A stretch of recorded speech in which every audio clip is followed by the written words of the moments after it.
Hello everyone, welcome back to my channel once again. Today we are going to cover one of the most important topic from the pediatric group of diseases, that is congenital megacolon. It is also known as Hirschsprung disease. ठीक है, so let's start. This disorder is basically belongs to the gastrointestinal disorders from the pediatric section. ठीक है, अगर हम इसका literal meaning समझें, this is congenital megacolon. Congenital megacolon, ठीक है. अब कंजेनाइटल का मीनिंग क्या है? सिंस बर्थ, मतलब this disorder is present since birth, ये बर्थ से ही प्रेजेंट होगा. और मेगाकोलन, मेगाकोलन मतलब increase in the size of the colon part. ठीक है, कोलन पार्ट का रिपीटेडली इंक्रीज हो रहा है साइज. अब अगर हम इसकी फिजियोलॉजी को जाने कि ऐसा क्या हो रहा है जिसकी वजह से इसका मतलब कोलन का साइज इंक्रीज हो रहा है.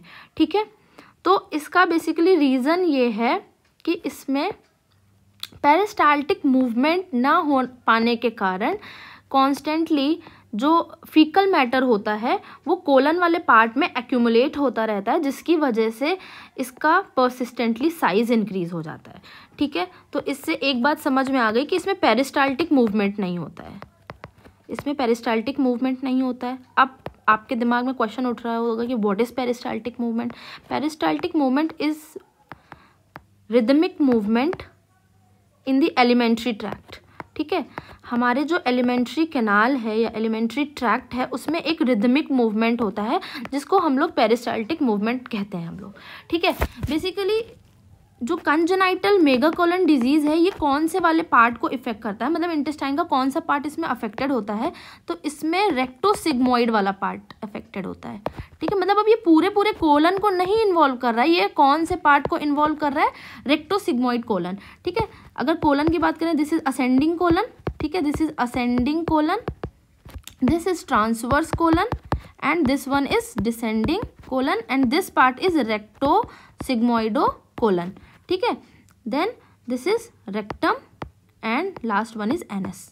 ठीक है, तो बेसिकली आपको एग्जाम के पर्सपेक्टिव से क्या याद रखना है इसमें कि ये कौन से पार्ट को अफेक्ट करता है, तो दिस इज रेक्टोसिग्मोइडो कोलन. ठीक है, अब इसमें थोड़ा सा अगर हम पैथोफिजियोलॉजी को समझें कि इसमें ऐसा क्या हो रहा है जिसकी वजह से इसमें पेरिस्टाल्टिक मूवमेंट एब्सेंट हो रहा है. ठीक है, तो अगर मैं थोड़ा सा स्ट्रक्चर आपको रिकॉल करवाऊँ एलिमेंट्री ट्रैक्ट का, तो इसमें हमने ग्रुप ऑफ 4 लेयर्स पढ़ी थी. ठीक है, outer one is serosa, then muscularis, then सब म्यूकोजा,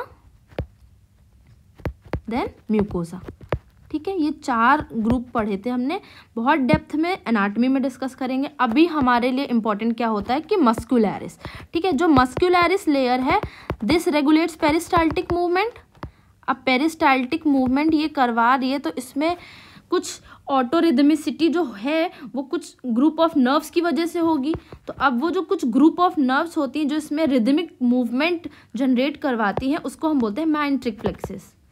ठीक है, माइंट्रिक प्लेक्सिस. प्लेक्सिस क्या है? ग्रुप ऑफ नर्व फाइबर्स होता है. ठीक है, माइंट्रिक प्लेक्सिस की वजह से पेरिस्टाल्टिक मूवमेंट होता है.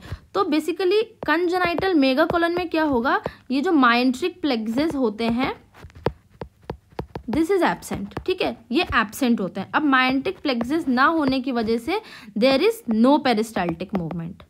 ठीक है, अब पेरिस्टाल्टिक मूवमेंट होगा नहीं. अब पेरिस्टाल्टिक मूवमेंट अगर नहीं होगा तो accumulation of the faecal matter हो जाएगा.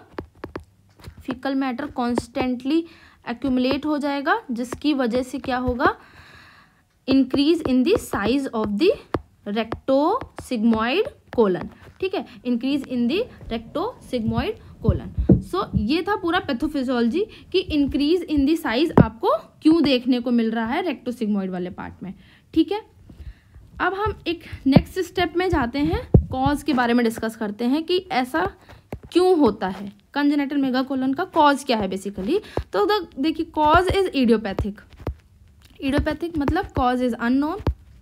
ठीक है, अभी तक आइडेंटिफाई नहीं किया जा सका कि क्यों इसका प्रेवलेंस इतना ज़्यादा देखने को मिल रहा है. बट ये एक चीज़ और मतलब इम्पॉर्टेंट हो जाती है जानने के लिए कि जो ये कंजेनाइटल मेगाकोलन है ये मोस्टली कौन से डिसऑर्डर के साथ एसोसिएटेड होता है, तो this is most commonly associated with down syndrome. ठीक है, ये एक जेनेटिकल डिसऑर्डर है, that is trisomy of 21st chromosome, ठीक है, ट्राइसोमी ऑफ 21st क्रोमोसोम होता है इसमें, ठीक है। इसके साथ बहुत ही ज़्यादा ये एसोसिएटेड होता है, मतलब इसका इंसिडेंस ज़्यादा पाया गया है, ठीक है। So this was about the causes, ठीक है, कि कॉज में क्या होता है। अब नेक्स्ट बात करते हैं क्लिनिकल फीचर्स की, कि इसमें हमें क्या क्लिनिकल फीचर्स देखने को मिलते हैं अगर कोई बेबी है जिसमें रेक्टोसिग्मोइडोकोलन अफेक्टेड है, दैट इज कंजेनाइटल मेगाकोलन है, तो उसमें हमें क्या साइन एंड सिम्टम्स मिलेंगे, ठीक है। तो अगर हम सबसे पहले बात करें तो न्यूबॉर्न में आपको क्या क्या मिलेगा, तो सबसे पहले एम्प्टी रेक्टम मिलेगा। अब क्योंकि एम्प्टी रेक्टम क्यों मिलेगा, अब जब पेरिस्टाल्टिक मूवमेंट है ही नहीं तो जो भी पार्ट है फीकल मैटर का वो एक्यूमुलेटेड रहेगा, ठीक है। डिसेंडिंग कोलन में, रेक्टोसिग्मोइड कोलन में एक्यूमुलेट हो जाएगा, आके रेक्टम में पहुंच ही नहीं पाएगा क्योंकि पेरिस्टाल्टिक मूवमेंट तो एब्सेंट है, इस वजह से रेक्टम क्या होगा, वहाँ पे एम्प्टी मिलेगा, ठीक है। अब रेक्टोसिग्मोइडोकोलन में अगर एक्यूमुलेटेड है तो क्या मिलेगा, लेफ्ट लोअर क्वाड्रेंट में क्या मिलेगा, बल्जिंग देखने को मिलेगी, ठीक है, बल्जिंग देखने को मिलेगी। This is right upper quadrant, this is left upper quadrant, this is right lower quadrant and this is left lower quadrant. तो यहाँ पे क्या मिलेगा आपको, बल्जिंग देखने को मिलेगी। ऐसे कुछ स्ट्रक्चर होता है और हमने क्वाड्रेंट को इसमें ऐसे डिवाइड कर रखा है, ठीक है। तो यहाँ पे आपको क्या मिलेगा, बल्जिंग देखने को मिलेगी। और क्या मिलेगा, up to 24 hours baby will not pass meconium, ठीक है, मिकोनियम नहीं पास करेगा। ये इट इज सेल्फ अंडरस्टूड क्यों नहीं मिकोनियम पास होगा, due to lack of peristaltic movement, ठीक है। नेक्स्ट वन इज वॉमिटिंग मिलेगी, ठीक है। अब वॉमिटिंग का नेचर हम बात करें कि वॉमिटिंग कैसी मिलेगी, तो वॉमिटिंग विल बी बिलियस, ठीक है, वॉमिटिंग विल बी बिलियस, या फिर इसको एक और नाम दे सकते हैं मिकोनियम स्टेन्ड मिलेगी, ठीक है, वेरी इंपॉर्टेंट। दिस इज, ये सारे ग्रुप से ना क्वेश्चन आए हुए हैं कि क्या क्या साइन एंड सिम्टम मिलेंगे, सारे ही साइन एंड सिम्टम इंपॉर्टेंट है। अब थोड़ा सा इसका पैथोफिजियोलॉजी जानते हैं कि बिलियस क्यों मिल रहा है। तो अगर बिलियस का थोड़ा सा हम समझें नेचर, तो ये स्टमक वाला पार्ट, ये डियोडेनम वाला पार्ट, ठीक है, ये रहा इधर ऐसे लिवर, ठीक है, फिर इसके पीछे ये इधर पैनक्रियास, ठीक है, ये इधर गॉल ब्लैडर बैक साइड पे, पोस्टीरियर साइड पे, और यहाँ पे कुछ second part of the duodenum में कुछ ग्रुप ऑफ मसल्स होती हैं जो बाइल जूस को ड्रेन करने में हेल्प करती हैं, ठीक है। बाइल जूस यहाँ से ड्रेन होता है गॉल ब्लैडर से, ठीक है। तो यहाँ पे कुछ एक मस्कुलर स्ट्रक्चर होता है जिसको हम बोलते हैं स्फिंक्टर ऑफ ओडाई, और ये बाइल जूस को ड्रेन करने में हेल्प करता है। तो ये कहाँ होता है, sphincter of Oddi second part of the duodenum में होता है। ये भी क्वेश्चन आया हुआ है लोकेशन, कि इसका लोकेशन क्या होता है, तो this is second part of the duodenum, ठीक है। और यहीं पे कुछ ग्रुप ऑफ मसल्स होती हैं स्फिंक्टर ऑफ ओडाई के ही एडजेसेंट, जिसको हम बोलते हैं एम्पुला ऑफ वेटर, जो स्फिंक्टर ऑफ ओडाई को हेल्प करता है बाइल जूस को ड्रेन करने में, ठीक है। तो अब हमने अभी पढ़ा कि ये कौन से पार्ट को अफेक्ट कर रहा है, रेक्टोसिग्मोइड वाला पार्ट, ठीक है। तो ये नीचे ऐसे इंटेस्टाइन वाला पार्ट होता है, ठीक है, ऐसे होता है, ठीक है, ये अंदर से ऐसे स्मॉल इंटेस्टाइन वाला पार्ट, ठीक है, ठीक है। अब यहाँ पे ये अफेक्टेड है, तो अब आगे तो मूवमेंट हो नहीं पा रहा है, तो ये क्या होगा, बैक फ्लो होगा। अब बैक फ्लो होगा तो ऐसे ऐसे करके ये बैकवर्ड मूवमेंट होगा, तो यहाँ पे बाइल जूस ड्रेन हो रहा है आके।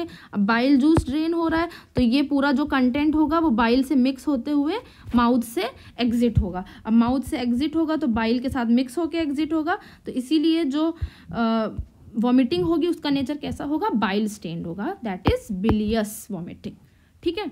तो आई होप आपको समझ में आ गया होगा कि जो वॉमिटिंग है उसका नेचर बिलियस क्यों होगा, ठीक है। और अगर हम सिम्टम की बात करें तो और क्या देखने को मिल सकता है, तो एक लास्ट सिम्टम है दैट इज एब्डोमिनल डिस्टेंशन। अब क्योंकि कॉन्टिन्यूअस एक्यूमुलेट हो रहा है यहाँ पे फीकल मैटर, तो जाहिर सी बात है प्रेशर बढ़ेगा बैकवर्ड में प्रेशर बढ़ेगा, तो इसीलिए एब्डोमिनल डिस्टेंशन देखने को मिलेगा। ये तो रही बात न्यूबॉर्न की। अब हम आते हैं चिल्ड्रंस में कि चिल्ड्रन में क्या क्या देखने को मिलेगा। तो चिल्ड्रन में very important ribbon like stool मिलेगा, ठीक है। रिपीटेड क्वेश्चन मैनी टाइम्स पूछा गया है कि characteristic of stool in Hirschsprung disease, it is ribbon like stool. बाकी अभी इंटरसेप्शन भी आगे पढ़ेंगे, उसमें जेली लाइक होता है। और बहुत सारे group of disorder, P soup होता है, राइस वाटरी स्टूल होता है, वो उसका मैं एक अलग से वीडियो बना दूंगी कि जिसमें डिफरेंट काइंड ऑफ स्टूल्स होंगे, ठीक है। That is very important for your exam perspective, ठीक है। और क्या मिलेगा इसमें, क्रॉनिक कॉन्स्टिपेशन देखने को मिलेगा, ठीक है, क्रॉनिक कॉन्स्टिपेशन देखने को मिलेगा, ठीक है। और क्या मिलेगा, क्रॉनिक कॉन्स्टिपेशन देखने को मिलेगा। अब हम बात करते हैं कि इसमें क्या क्या कॉम्प्लिकेशंस हो सकते हैं, इसमें कॉम्प्लिकेशंस क्या क्या हो सकते हैं due to accumulation of the faecal matter, ठीक है। तो इसका एक बहुत ही इंपॉर्टेंट कॉम्प्लिकेशन होता है जिसको हम बोलते हैं एंटेरोकोलाइटिस, एंटेरोकोलाइटिस, ठीक है। एंटेरोकोलाइटिस इसलिए इंपॉर्टेंट है क्योंकि कंटिन्यूअसली जो फीकल मैटर एक्यूमुलेट हो रहा है, so it is a waste product. अब क्योंकि ये वेस्ट प्रोडक्ट है तो ये म्यूकोसा लेयर को क्या करेगा, डैमेज करेगा, परसिस्टेंटली ये म्यूकोसा लेयर को डैमेज करेगा और इन्फेक्शन का कॉज बनेगा, that is known as enterocolitis, ठीक है। अब इसको डायग्नोस करने के लिए हम क्या करते हैं, हम एम्प्टी, क्योंकि रेक्टम क्योंकि एम्प्टी है तो इसको इन्वेस्टिगेट करने के लिए हम लोग एग्जामिन करते हैं। इसका जब हम लोग मैनुअल एग्जामिनेशन करते हैं तो इसमें रेक्टम का डायलेशन करते हैं। रेक्टम का डायलेशन करने की वजह से जो भी यहाँ पे प्रेशर होता है वो रिलीज हो जाता है। देन जो भी यहाँ पे एक्यूमुलेटेड फीकल मैटर है वो क्या होगा, एकदम सडनली बाहर आएगा, उसको बोलेंगे हम लोग एक्सप्लोजिव डायरिया, ठीक है, एक्सप्लोजिव डायरिया। और ये जब एक्सप्लोजिव डायरिया होगा ड्यू टू मैनुअल डायलेशन, इससे एक सडनली जो गश ऑफ स्टूल्स है वो बाहर निकलेगा with very much of force and pressure, it is known as blast sign, ठीक है। जब आपने मैनुअली इसे डायलेट किया, एंट्रोकोलाइटिस हो रहा है परसिस्टेंटली, उसको इन्वेस्टिगेट करने के लिए आपने डायलेट किया कि ऐसा क्या रीज़न है जिसकी वजह से एंट्रोकोलाइटिस हो रहा है, तो आपने जैसे ही इसको डायलेट किया तो गश ऑफ दिस स्टूल बाहर निकल कर आएगा, जिसको हम लोग बोलते हैं ब्लास्ट साइन, ठीक है। देन और क्या मिलेगा, तो इसमें अब चाइल्ड है तो अगेन इसमें भी क्या मिलेगा, बिलियस वॉमिटिंग मिलेगा, बिलियस वॉमिटिंग मिलेगा, एब्डोमिनल डिस्टेंशन मिलेगा, एब्डोमिनल डिस्टेंशन मिलेगा, ठीक है। तो ये कुछ group of sine and symptoms थे जो इसमें हमें मिलेंगे, दैट इज कंजेनाइटल मेगाकोलन में, ठीक है। ब्लास्ट साइन याद रखिएगा, ये इंपॉर्टेंट है, ठीक है। अब इसकी डायग्नोसिस कैसे करनी है, अब हम इसे कैसे आइडेंटिफाई करेंगे कि जो डिसऑर्डर है वो हर्शस्प्रंग डिजीज़ ही है। तो हमारे पास ऑप्शन में बेरियम एक्सरे भी है कि हम बेरियम एक्सरे करके इसको डायग्नोस कर सकते हैं, ठीक है, क्योंकि ऑब्स्ट्रक्टिव डिसऑर्डर है तो कर सकते हैं, जाहिर सी बात है। बट इसका कन्फर्मेटरी टेस्ट क्या है, तो कन्फर्मेटरी टेस्ट होता है बायोप्सी। बायोप्सी में भी क्या, सक्शन बायोप्सी, ठीक है, क्योंकि इसमें माइंट्रिक प्लेक्सस इन्वॉल्व है, तो ये एक न्यूरोलॉजिकल मतलब डिसऑर्डर में न्यूरोलॉजिकल इन्वॉल्वमेंट है इसमें, तो उसको कंफर्म करने के लिए हम क्या करते हैं, सक्शन बायोप्सी करते हैं, and this one is confirmatory test, ठीक है। कई बार एग्जाम में आएगा confirmatory test for Hirschsprung disease, तो आपको क्या टिक करना है, सक्शन बायोप्सी टिक करना है, ठीक है। Then coming on to the last part में हम बात करेंगे मैनेजमेंट की, कि अब हमने जो ये पूरा पढ़ा ऊपर डिसऑर्डर कि इसके क्या फिजियोलॉजी है, इसके कॉजेस पढ़ लिया, इसका डायग्नोसिस पढ़ लिया, अब हम मैनेजमेंट कैसे करेंगे। तो इसका अगर हम मेडिकल मैनेजमेंट बात करें तो उतना ज़्यादा इफेक्टिव नहीं है, क्योंकि इसमें पेरिस्टाल्टिक मूवमेंट एब्सेंट है, तो इसके लिए हमें सर्जिकल मैनेजमेंट ही ऑप्ट करना पड़ेगा, ठीक है। तो इसमें हमारे पास surgical management is the best option, कि सर्जरी करके हम इस डिसऑर्डर को मैनेज कर सकते हैं, ठीक है। तो इसमें सर्जिकल मैनेजमेंट हमारे पास क्या अवेलेबल है, इसके लिए हम लोग पुल थ्रू सर्जरी करते हैं, पुल थ्रू सर्जरी करते हैं, मतलब कि जो भी अफेक्टेड वाला पार्ट है हम उसको कट कर देते हैं, और जो अनअफेक्टेड पार्ट है उसको हम लोग अगेन एनास्टोमोस कर देंगे, ठीक है। मतलब affected part is removed, affected part is removed and unaffected part is anastomose, ठीक है। एनास्टोमोस मतलब कि कंबाइन कर देंगे, ठीक है। जो भी अनअफेक्टेड पार्ट है उसको हम लोग ज्वाइन कर देंगे, ताकि जो भी पेरिस्टाल्टिक मूवमेंट नॉर्मली हो रही थी वो होती रहे, और जो एक्यूमुलेशन ऑफ फीकल मैटर है वो ना हो पाए, ठीक है। तो अब हमारे पास इसको परफॉर्म करने के लिए हमारे पास 3 मेथड होते हैं। First one is Duhamel procedure, then Swenson procedure,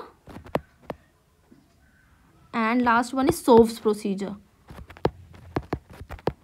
ठीक है, 3 मेथड होते हैं, इन तीनों का ही टेक्निक सेम है, that is pull through surgery. ठीक है, बस अलग अलग टेक्निक होती हैं। तीनों में ही हम क्या करते हैं, अफेक्टेड पार्ट को रिमूव कर देते हैं और अनअफेक्टेड पार्ट को एनास्टमोस कर देते हैं आपस में। ठीक है, तो this was the surgical management. अब हमारा क्या रोल है, नर्सिंग रिस्पॉन्सिबिलिटीज़ हमारी क्या है, अगर हमारे पास बेबी प्री ऑपरेटिव कंडीशन में आता है या फिर पोस्ट ऑपरेटिव कंडीशन में आता है। ठीक है, तो हमारी प्री ऑपरेटिव क्या क्या नर्सिंग रिस्पॉन्सिबिलिटीज़ बनती हैं। तो first one is positioning. Positioning क्या देनी है आपको, तो पोजीशन हमें क्या मेंटेन करनी है, सेमी फाउलर्स। ठीक है, परसिस्टेंट बिलियस वॉमिटिंग हो रही है तो आप सुपाइन पोजीशन नहीं करेंगे, क्योंकि सुपाइन पोजीशन जैसे ही देंगे तो रिस्क ऑफ एस्पिरेशन बढ़ जाएगा। तो हमारे लिए पोजीशनिंग इंपॉर्टेंट है, that is semi Fowler position देनी है आपको। और क्या करना है, डेली रेक्टल इरिगेशन करना है। ठीक है, डेली रेक्टल इरिगेशन करना है। सॉल्यूशन क्या यूज़ करेंगे आप, NS यूज़ करेंगे 0.9%, दैट इज आइसोटोनिक। ठीक है, बेस्ट सॉल्यूशन। और क्या करना है, डेली वेट मॉनिटरिंग करनी है आपको, डेली वेट मॉनिटरिंग करनी है। और abdominal girth, daily abdominal girth monitoring. ठीक है, कांस्टेंट एब्डोमिनल डिस्टेंशन मिल रहा था ना, इसलिए हम लोग करेंगे। ठीक है, और डाइट की बात करें तो डाइट कैसी देनी है, तो बल्क ऑफ स्टूल तो फॉर्म करना नहीं है, इसीलिए हम लोग क्या देंगे, लो फाइबर डाइट देंगे। ठीक है, लो फाइबर डाइट देंगे और हाई प्रोटीन होनी चाहिए एंड हाई कैलोरी। ठीक है, ताकि हाई एनर्जी से मिलती रहे, हाई कैलोरी डाइट। ठीक है, तो ये कुछ इंपॉर्टेंट प्री ऑपरेटिव आपकी नर्सिंग रिस्पॉन्सिबिलिटीज़ हैं जो आपको परफॉर्म करनी है। अगर आपके पास कोई भी बेबी है जो हर्षबर्ग डिजीज़ के साथ आता है तो ये कुछ ग्रुप ऑफ आपके रिस्पॉन्सिबिलिटीज़ हो जाते हैं। अब अगर हम बात करें पोस्ट ऑपरेटिव में क्या हमारा रिस्पॉन्सिबिलिटी होता है, तो पोस्ट ऑपरेटिव में फर्स्टली जो सर्जिकल साइट है, ठीक है, सर्जिकल साइट है उसका इंस्पेक्शन बहुत इंपॉर्टेंट है। उसमें आपको रेडनेस, स्वेलिंग, मतलब साइन ऑफ इन्फ्लामेशन बेसिकली यही देखना है। ठीक है, ऐसा कुछ तो नहीं मिल रहा है, ये सब आपको चेक करते रहना है। देन IV फ्लूइड एडमिनिस्ट्रेशन, जो भी डॉक्टर हमें IV फ्लूइड का ऑर्डर दे रहे हैं उसको टाइम टू टाइम एडमिनिस्टर करना है ताकि बेबी को डिहाइड्रेशन ना हो। ठीक है, IV फ्लूइड एडमिनिस्ट्रेशन करते रहना है। And bowel sounds, monitoring of the bowel sounds is very important. Bowel sound basically post anaesthesia 48 to 72 hours तक आ जाएगा, तो आपको ये अच्छे से मॉनिटर करते रहना है। ठीक है, और भी बहुत सारे हैं but this is the main important group of responsibilities जो हमें परफॉर्म करनी है आपके एग्जाम पर्सपेक्टिव से। This is all enough for your nursing वाला पार्ट। ठीक है, तो this was all about the congenital megacolon. अगर हम थोड़ा सा एक बार रिकॉल करें कि हमने क्या क्या पढ़ा है, तो let's give a quick review. हमने आज डिस्कस किया कंजेनाइटल मेगाकोलन के बारे में। कंजेनाइटल मेगाकोलन बेसिकली रेक्टोसिग्मोइड वाले पार्ट को अफेक्ट करता है, रेक्टोसिग्मोइड कोलन के पार्ट को अफेक्ट करता है। इसमें होता क्या है, पेरिस्टाल्टिक मूवमेंट एब्सेंट होता है। बाय एब्सेंट हमने बात करी, इसमें क्या होता है, माइंट्रिक प्लेक्सिस नॉन फंक्शनल होते हैं जिसकी वजह से पेरिस्टाल्टिक मूवमेंट नहीं हो पाता है। ठीक है, कॉज की बात करें तो कॉज इज इडियोपैथिक। बस हमने एक चीज़ डिस्कस करी कि मोस्ट कॉमनली ये डाउन सिंड्रोम के साथ अफेक्टेड ये होता है। ठीक है, एसोसिएटेड होता है। देन हमने कुछ group of sine and symptom discuss करे थे। ठीक है, जो आपके exam of point of view से बहुत इंपॉर्टेंट है। कैरेक्टरिस्टिक ऑफ स्टूल रिपीटेडली पूछा गया, तो प्लीज़ आप इसे ध्यान रखना। ठीक है, डायग्नोसिस की बात करें तो कन्फर्मेटेड डायग्नोसिस इज सक्शन बायोप्सी। ठीक है, मैनेजमेंट की बात करें तो मेडिकल मैनेजमेंट में हमारे पास कोई ऑप्शन नहीं है, तो we go for the surgical management. Surgical management में मैंने 3 ग्रुप ऑफ सर्जरीज आपको बताई, Duhamel procedure, Swenson procedure and Soave's procedure. ये बहुत इंपॉर्टेंट है। देन हमने कुछ बात करी नर्सिंग रिस्पॉन्सिबिलिटीज़ के बारे में कि प्री ऑपरेटिव में हमें क्या परफॉर्म करना है रिस्पॉन्सिबिलिटीज़ अपनी, और पोस्ट ऑपरेटिव में क्या परफॉर्म करना है। ठीक है, so that was all about in today's topic. So I will try to make further more videos on different topics since आपके बहुत सारे एग्जाम्स आने वाले हैं। So I will try to make another videos and I'll try to upload as soon as possible. Thank you so much.